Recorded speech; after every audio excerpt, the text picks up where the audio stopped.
அனைவருக்கும் வணக்கம். பொருளாட்சி இணைக்கப்பட்டக்கூடிய 128வது சந்திப்பில்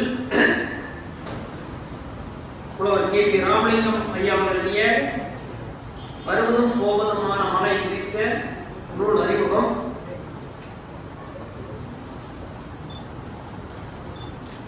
பொதுவாகவே என்னை போன்ற இளைஞர்களுக்கு போட்டி இளைஞர்கள் அப்படின்னு நினைச்சிருந்த ஒரு காலம் மாறி எங்களை விட சின்ன பசங்க கூட போட்டி கொடுத்தாங்க. ஏன்னா மயிலவன் ஐயாவுடைய முதல் தொகுப்பு வெளியீடு செய்யும் பொழுது என்னுடைய 2வது தொகுப்பு வெளியீடு செய்யப்பட்டது என்ஜிஎம் கல்லூரியில. நான் இப்ப வந்து 4 தொகுப்பு ஐயா என்னை நிறுத்தி 5 போயிட்டாரு. அது மயிலவன் ஐயா. என்னுடைய 4வது தொகுப்பு வெளியீடு செய்யும் போது ராமலிங்க ஐயாவுடைய முதல் தொகுப்பு வெளியீடு செய்யப்பட்டது. இவர் அடுத்த தொகுப்பு வந்துட்டார். நான் அங்கேயிருந்து தேங்கியிருக்கிறேன். இளைஞர்களுக்கு போட்டியாக இருக்கக்கூடிய இந்த சின்ன பசங்களுக்கு நம்ம கைதட்டல் மூலமா ஒரு வாழ்க்கை தெரிவிக்கிறோம். ஏன்னா பொள்ளாச்சி இலக்கிய வட்டம் பார்த்தீங்கன்னா எப்போதுமே கொஞ்சம் இளைஞர் பட்டாளமா இருக்கு. இன்னைக்கு சின்ன பசங்களுடைய பட்டாளமா இருக்குது. அதற்கு வாய்ப்பளித்த உங்களுக்கு நன்றியை தெரிவித்துக் கொள்கிறேன். இந்த வருவதும் போவதுமான மலை இது வந்து 2 பார்வையில பார்க்கப்படுகிறது. ஒன்று வந்து கவிதை மட்டும் பார்க்கறது ஒண்ணு, இன்னொன்று ஆய்வு நோக்கில் பார்க்கறது 2. நாம 2ஐயும் மேலோட்டமா நீங்க பார்க்க போறோம். இந்த கவிதை நூலை எழுதிய ஆசிரியர் வந்து நான் பணியாற்றக்கூடிய ரெட்டியாரூர் என்ஜிஜி பள்ளிக்கு பக்கத்தில் இருக்கக்கூடிய கரையாம்பாளையம் அப்படிங்கிற ஊர்ல இருக்கக்கூடிய ஆசிரியர் தன்னுடைய வாழ்வியலை பதிவு செய்திருக்கிறார். நம்ம வந்து கவிதையை பார்க்கறத விட அது ஆய்வு நோக்கில் பார்க்கறது முக்கியமான தேவை போதும். ஏன்னு கேட்டீங்கன்னா இது வந்து ஒரு வட்டார வழக்குல எழுதப்பட்ட ஒரு கவிதை தொகுப்பு. வட்டார வழக்குல என்னுடைய கவிஞர் பொள்ளாச்சி கவிஞர் சிற்பி பாலசுப்ரமணியம் எழுதிய கிராமத்து நதி அப்படிங்கிற தொகுப்பு சாகித்ய அகாடமி பரிசு வாங்கியது. அதனுடைய அடிப்படையில இந்த நூலை பார்க்கும் பொழுது இது வட்டார வழக்கில் எழுதப்பட்ட, குறிப்பாக கொங்கு சமுதாயத்தை மையமாக வைத்து அதை சார்ந்த சமூக மக்களை உள்ளடக்கி வெளிவந்த தொகுப்பு இது. இதில் மொத்தம் 65 கவிதைகள் இருக்கிறது. இது வந்து ஐயா வாழ்ந்த அவருடைய இளமை காலம் தொட்டு தற்போது 78 வயது முடிச்சிருப்பார் நினைக்கிறேன். அந்த 78 வயது கால அனுபவத்தை இந்த புத்தகத்துல கொடுத்திருக்கிறாரு. ஆய்வுடைய எல்லை அப்படின்னு பார்த்தோம்னா அவர் ஐயா இருக்கக்கூடிய கரையாம்பாளையம், சுத்திகிற செல்லப்பாளையம், தேவூர் புதூர் அந்த பகுதியில் இருக்கக்கூடிய மக்களை உள்ளடக்கி அதை இந்த புத்தகத்தை வெளியீடு செய்திருக்கிறார். இந்த ஆய்வு அணுகுமுறை அப்படின்னு பார்த்தோம்னா அது சமுதாயவியல் அணுகுமுறைன்னு சொல்லணும். ஏன்னா சமுதாயத்தில் இருக்கக்கூடிய மக்களுடைய வாழ்வியலை பதிவு செய்திருக்கிறார். உங்களுக்கு தெரியும் நினைக்கிற சிபிஎம் கல்லூரியில ப்ரொஃபஸர் நடராஜன் சார் சொல்லி மானா அப்படின்னு அழைக்கப்பட்டவர் சுல்தான்பாட்டியை சார்ந்தவர்.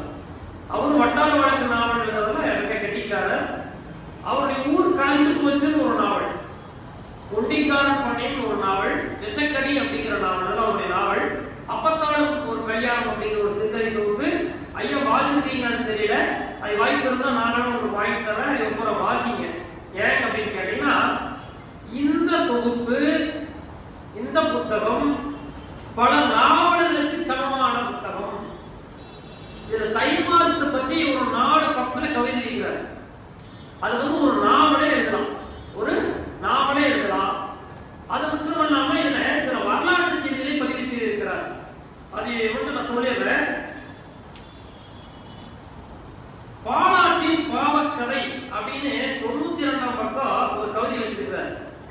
உங்களுக்கு தெரியும் பாலாறு வந்து நம்ம சுங்கத்துக்கு முன்னாடி வரக்கூடிய பாலாறு. இந்த பாலாறு இப்ப தனியில போறதில்லை. இந்த நல்லாறு திட்டம் அரசாங்கம் கூட செயல்படுத்திட்டு இருக்குது. ஐயா வந்து 80 வயது நெருங்கின காட்டி அவருடைய காலத்துல, அதாவது திருமூர்த்தி மலை அணை கட்டுறதுக்கு முன்னாடி, ஆழியார் அணை கட்டுறதுக்கு முன்னாடி அந்த நீர் சூழல் எப்படி இருந்துச்சு, அது எப்படி விவசாயிகளுக்கு பயன்படுத்துது அப்படிங்கிறத அந்த கதையில சொல்லியிருக்காரு. அது வந்து பதிவு செய்யப்பட வேண்டிய ஒரு விஷயம். சும்மா சாதாரண நம்ம கவிதையை கடந்து போக முடியாது. அது வந்து ஒரு வரலாற்று ஆவணம் இருக்கிறது. நீங்க வாய்ப்பு இருந்தா அதை ஒரு கட்டுரை தொகுப்பாவே போடலாம். அந்த அளவுக்கு அது வந்து சோர்ஸ், அது வந்து வழக்கில் அதிகமா இருக்கிறது. இந்த மாதிரி வரலாற்று சார்ந்த அந்த கருத்துக்களை ஐயா பதிவு செஞ்சிருக்கிறார். எங்களை மாதிரி இளைஞர்களுக்கெல்லாம் பாலா இருக்கிறோம், நல்லா இருக்கிறோம், அது எப்படி தண்ணி போச்சு, அது எப்படி விவசாயம் பண்ணாங்க, என்னென்ன பண்ணாங்கிறத ஒரு கவிதை சொல்லியிருக்காரு. நான் முதலே சொன்ன மாதிரி இந்த கவிதை வந்து ஐயா வந்து என்னுடைய தாழ்மையான வேண்டுகோள், இந்த தொகுப்போட கவிதை ஸ்டாப் பண்ணிடுங்க. என்னன்னு கேட்டீங்கன்னா, அத்தனை சிறுகதைகளுக்கான அத்தனை நோக்கங்கள் இருக்கு, நாவல்கள் எழுதுவதற்கான நிறைய விஷயங்கள் இருக்கு. நீங்க சொல்லியிருந்தீங்க ஊர் பக்கத்துல கரையாம்பலத்தை மட்டும் சென்னிமலை கவுண்டனூர் அப்படிங்கிற ஊர் காணாம போச்சுன்னு பதிவு செஞ்சிருக்காரு. நாங்க வேலை செஞ்ச காட்டி எனக்கு ஒரு தகவல் என்னன்னா, மஞ்சளாய்க்கு ஒரு பக்கம் துறையூர்னு ஒரு ஊர் இருந்துச்சு, அதுக்கு பக்கம் ஒரு கிராமம் காணாம போயிடுச்சுன்னு சொல்லி ஒரு செய்தி நான் கேள்விப்பட்டிருக்கேன். 2 கிராமங்கள் எனக்கு தெரிஞ்சுப்போம், எனக்கு துறையூர் பக்கம் போய் நான் மறந்துட்டேன். இப்ப ஐயாவுடைய புத்தகம் படிச்சதுக்கு சென்னிமலை கவுண்டனூர் அப்படிங்கிற ஊரு அங்க காணாமே போயிடுச்சு அப்படின்னு சொல்லி ஒரு தகவல். இதெல்லாம் ஒரு வரலாற்று ஆவணம். இதை வந்து நீங்க என்ன வைக்கலாம்னு கேட்டீங்கன்னா, பதிவு செய்து வைக்கலாம் வருங்கால சந்ததியினர் தெரிந்து கொள்வதற்காக. அதனாலதான் உங்க கவிதை வேண்டாங்க, கட்டுரைக்கு வாங்க. ஏன்னா கவிதையில சும்மா கடந்து போயிடுவோம், ஏன் சென்னிமலை கவுண்டனூர் காணாம போச்சு, அதுக்கான காரணம் என்ன அப்படின்னு நம்ம அதை பதிவு செய்யும் போது அது வந்து ஒரு வரலாற்று ஆவணமா நீங்க கவிதைக்கும் போது சாதாரண கடந்து போயிடுவாங்க. இதே அந்த மா நடராஜன் சொன்னாங்க இல்லையா, அவர் பொங்கு வட்டார் இருக்காங்க, அது ஊர் கலைஞ்சு போச்சுன்னு ஒரு நாவல். அதுல வந்து பிளேக் நோய் வந்திருக்கு. அந்த பிளேக் நோய் வரும்போது அந்த ஊர்ல இருக்கிறவங்க குடிபெயர்ந்து தோட்டசாலைக்கு போயிடுவாங்க, தோட்டசாலையில் இருப்பாங்க. இவர் வந்து ஐயா கொரோனா பத்தி ஒரு பதிவு வச்சிருக்காரு. அப்போ அந்த மாதிரி வரலாற்று சார்ந்த அந்த தகவலை எல்லாம் பதிவு செய்வதற்கு கவிதையை தாண்டி ஐயாவுக்கு சிறுகதை நாவல் சரியாக இருக்கும் என்று என்னுடைய கருத்தை சொல்லிக் கொள்கிறேன். அதே நேரத்தில் இவங்களுடைய ஊர் வந்து நான் நெசநல்லூர் பஞ்சாயத்து, என்னுடைய பள்ளி நெசநல்லூர் பஞ்சாயத்து தான். அங்க வந்து இருக்கக்கூடிய அணிகலன்கள், அதுல வந்து எல்லா சமூகம் இருந்தாலும் அங்க ஒரு குறிப்பிட்ட நகை வேலை செய்யக்கூடிய ஆசாரி அப்படிங்கிற சமூகம் வந்து அங்க இருக்கிறதாகவும், அவங்க நகை செய்யறதுக்கு மிக கெட்டிக்காரர்கள், அவங்க செஞ்ச நகைக்கு அது ஒரு அக்மார் கொடுக்கலாம். அது வந்து என்ன சொல்லிக்கிறாங்க, நல்லூர் நகைகள் அப்படிங்கிற அளவு கொண்டாச்சி பிரசித்தி பட்டதா இருந்தது சொல்லியிருக்காரு. அப்ப அந்த மாதிரி தகவலெல்லாம் என்ன ஒரு பதிவு பண்ணி வைக்கும் போது இன்னும் நல்லா இருக்கும். அதுக்கடுத்தது ஜெகஜோதி அப்படின்னு ஒரு கவிதை. அதுல பாத்தீங்கன்னா இந்த ஜோதி அன்னைக்கு சூந்து குடிப்பாங்க கிராமத்தில் பிள்ளை கார்த்திகை வச்சுட்டு நம்ம கடந்து போயிடுறோம், ஒரு சூந்தாருன்னு சொல்லுவாங்க. எங்க காலத்துல டயர்ல தீபம் வச்சுட்டு சுத்துவாங்க, அதுபடி படங்களுக்கு சுத்துனாங்க. அது ஐயா சொல்ல நான் வந்து வரலாற்று ஆவணத்தை மட்டும் பேசிட்டு இருக்கிறேன், ஐயோடைய கவிதைக்குள்ளேயே வரல. அதுல வந்து பாட்டு பாடணும்னு சொல்லி ஒரு 3 வரை கொடுத்துருந்தீங்க, பக்கம் 79.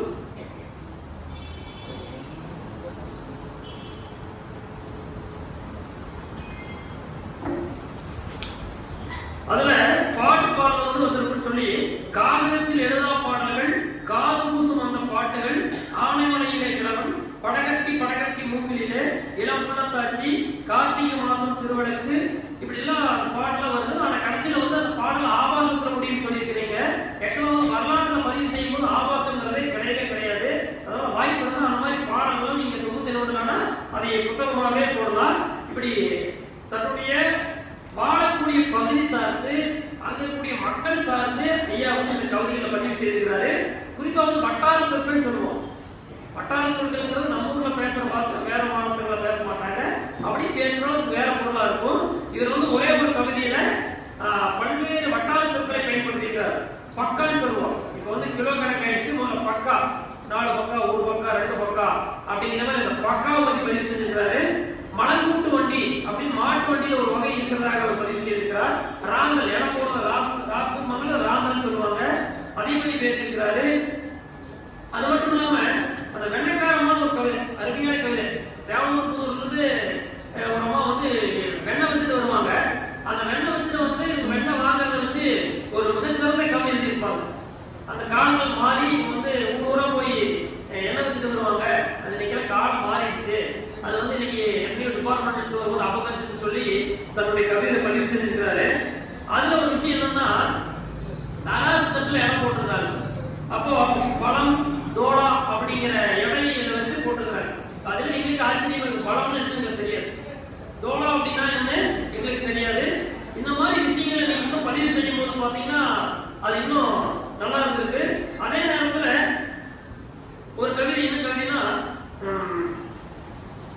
தடமாறி வண்டிகள் அப்படின்னு ஒரு கவிதை. அந்த கவிதையில பாத்தீங்கன்னா கிட்டத்தட்ட மாட்டு வண்டிகளோட பேரை பதிவு செஞ்சிருக்கிறாங்க. நாம மாட்டு வண்டியில ஒரே ஒரு மாட்டு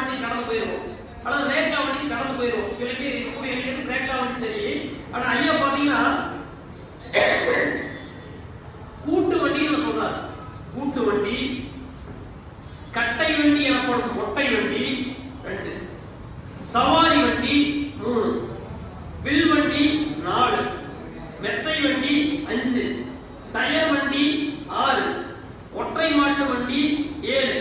இப்படி நிறைய மாட்டு வண்டிகளை சொல்லிட்டே போறாரு. ஆனா இன்னைக்கு இருக்கக்கூடிய இளைஞர்களுக்கு வந்து ரேக்லா வண்டினா மட்டும் என்ன தெரியுது, மற்றதெல்லாம் எந்த வண்டியுமே அவங்களுக்கு தெரியாம போயிருது அப்படின்னு சொல்றாரு.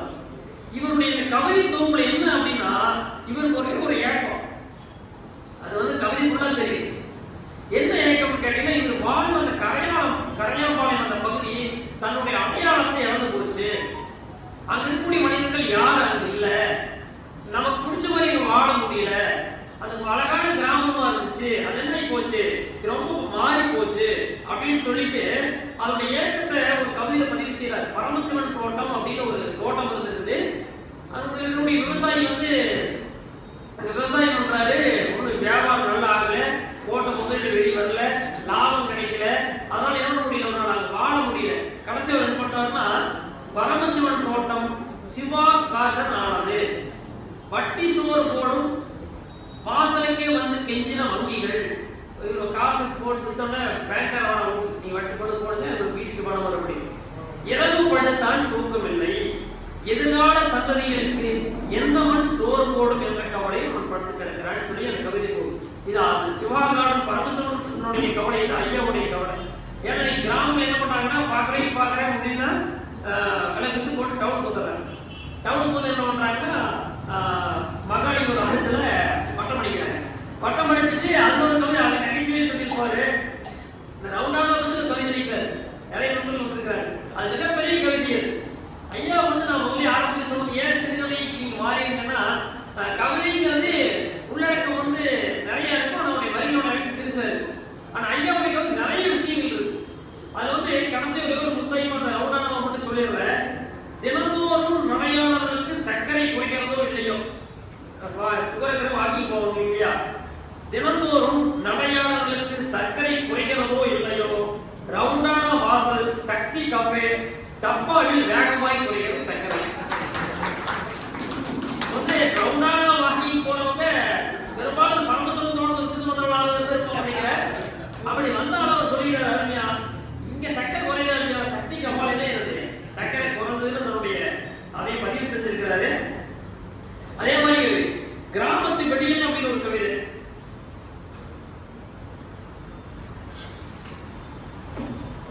கிராமத்து வெடிகள் அப்படிங்கிற கவிதையில கிராமத்துடைய தன்னுடைய சூழல் வந்து காலத்துல நான் ஏற்றுக்கொள்ள வேண்டிய விஷயம். முன்னாடி இருந்தது இப்ப இருக்காது, இப்ப இருக்கிறது நாளைக்கு இருக்காது, நாளைக்கு இருக்கிறது நாளை மறுநாள் இருக்காது.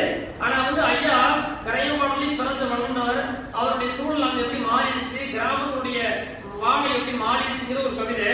முன்பெல்லாம் சேவல் கூவி பொழுது வெடிந்தது, இப்போதோ மயில்கள் கூவி கிளம்புகிறது காலை. கந்த சஷ்டி கவசமும் சுப்பிரபாதமும் போன இடம் தெரியவில்லை கரையம்பாளையம். நான் ரெடி நீ ரெடியா சினிமாபாடு காவாலாம் காவாலாம் என்கிறது காலை சங்கியர்கள் அப்படின்னு சொல்லி தன்னுடைய கிராமம் வந்து தன்னுடைய நிலைமையை இழந்ததை பற்றி பல்வேறு கவிதைகளில் பதிவு செய்திருக்கிறார். சரி, இது வந்து சமுதாயவியல் அணுகுமுறைன்னு சொன்னோம் இந்த புத்தகம். இப்ப சமுதாயத்தை பத்தி ஏதாவது பேசுறாரா, சமூகத்துக்கு ஏதாவது சொல்ல வர்றாருன்னா கண்டிப்பா சொல்றாரு. என்ன சொல்றாரு அப்படின்னு கேட்டீங்கன்னா, இந்த ஆணவ கொலை ஒன்று அதை வந்து அழகான கதையை சொல்லிட்டு போயிடாரு. ஒரு பெரிய கதையை சொல்லியிருக்கிறாரு, பெரிய கவிதை மாதிரி சொல்லியிருக்காரு. அந்த அளவுக்கு தேவையில்லை. இருந்தாலும் அவனும் அவளும் ஓடி போனார்கள். ஒரு ஆணவ கொலை பற்றி ஒரு சமூகம் சார்ந்த ஒரு கவிதை. அவனும் அவளும் ஓடி போனார்கள், ஒரே சாதியம் விட்டு தொலை என்றது சமரசம். ஓடி போனது ஒரே சாதி, விட்டு தொலை என்றது சமரசம். அவளும் அவனும் ஓடி போனார்கள், வேறு வேறு ஜாதியம் வெட்டி தொலை என்றது ஆணவம். அந்த வெட்டி தொலை என்றது சமரசம், இங்கே வெட்டி தொலை என்றது ஆணவம் அப்படின்னு அதுக்கே நிறைய சொல்றாரு. அவ்வளவே தேவையில்லை, அவருடைய அருமையான ஒரு பதிவு செஞ்சிருக்காரு. அதே நேரத்தில் சமூகம் வந்து எவ்வளவு அலட்சியமாக இருக்கிறது அப்படிங்கிற பத்தி அவர் பேசுகிறார். ஒடிசா ரயில் விபத்தில் மனித அலட்சியம் காரணம், விசாரணை அறிக்கை, இருசக்கர வாகனம், 4 சக்கர வண்டி, நீரடிப்பு குழாய் கொண்டு மின்கம்பம் இன்னபிறவற்றை அகற்றாமல் அலட்சியமாய் போட்ட கான்கிரீட் சாலைகள், ரோண்டிய பள்ளங்கள், மூடான் இப்படி வந்து சமுதாயத்தில் எத்தனை பிரச்சனை ஏற்படுது அப்படிங்கிறதையும் பதிவு செய்திருக்கிறார். இந்த தொகுப்பு வந்து நான் திரும்ப சொல்றேன், நீங்க மறுபரி பரிசீலனை செஞ்சு இதுல இருந்து நிறைய நாவல் நீங்க கொண்டு வர முடியும், நிறைய கவிதைகளை வந்து நிறைய சிறுகதையை கொண்டு வர முடியும். அது நீங்க மறுபரிசீலனை செய்யுங்க. அது மட்டும் இல்ல, ஐயாவுக்கு வந்து வயது நாம் 80 அடிக்கடி சொல்லக்கூடாது. திரும்ப சொன்னா ஒரு சின்ன பையன், ஏன்னா அவர் வந்து நிறைய காதல் கவிதை இருக்கிறார். அம்மா வந்துருக்காங்க நினைக்கிறேன்.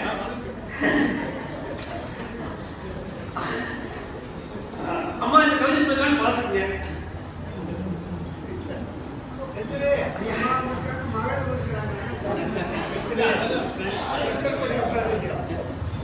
ஒரே ஒரு காதல் கவிதையோட ஐயாவுடைய அந்த எளிய மனதை தெரிந்து கொள்ளலாம். குடைமலை அப்படிங்கிற ஒரு கவிதை.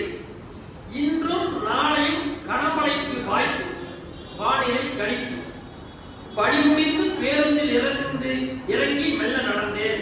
மெயினோடு தரை நடந்துறார் அவர்.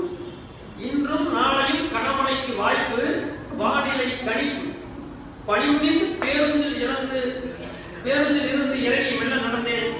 பொட்டு பொட்டு என்று சாரன் போட்டது, பொட்டு பொட்டு தொழில். அவளும் வந்தாள், முந்தானை குடைக்குள் அணைத்துக் கொண்டாள் என்னை. சிறிது நேரத்தில் தூரல் நின்றுவிட்டது என்றாள்.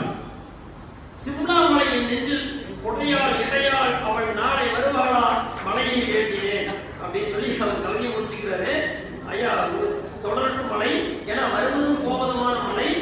மீண்டும் என்னுடைய ஒரு அன்பான வேண்டுகோள் என்னன்னா, இதுல இருந்து நீங்க நிறைய சிறுகதை கொண்டு வாங்க, இதுல இருந்து நிறைய நாவல் கொண்டு வாங்க. அந்த தை மாதம் அப்படிங்கிற அந்த ஒரு பண்டிகை வைத்து ஒரு 5 பக்கம் ஒரு கவிதை சேர்க்கிறது. அதுல இருந்து ஒரு நாவலை உருவாக்கலாம். ஒட்டிக்காரன் பண்ணை என்கின்ற அந்த ஒரு நாவலை நான் உங்களுக்கு வாசிக்க தருகிறேன்.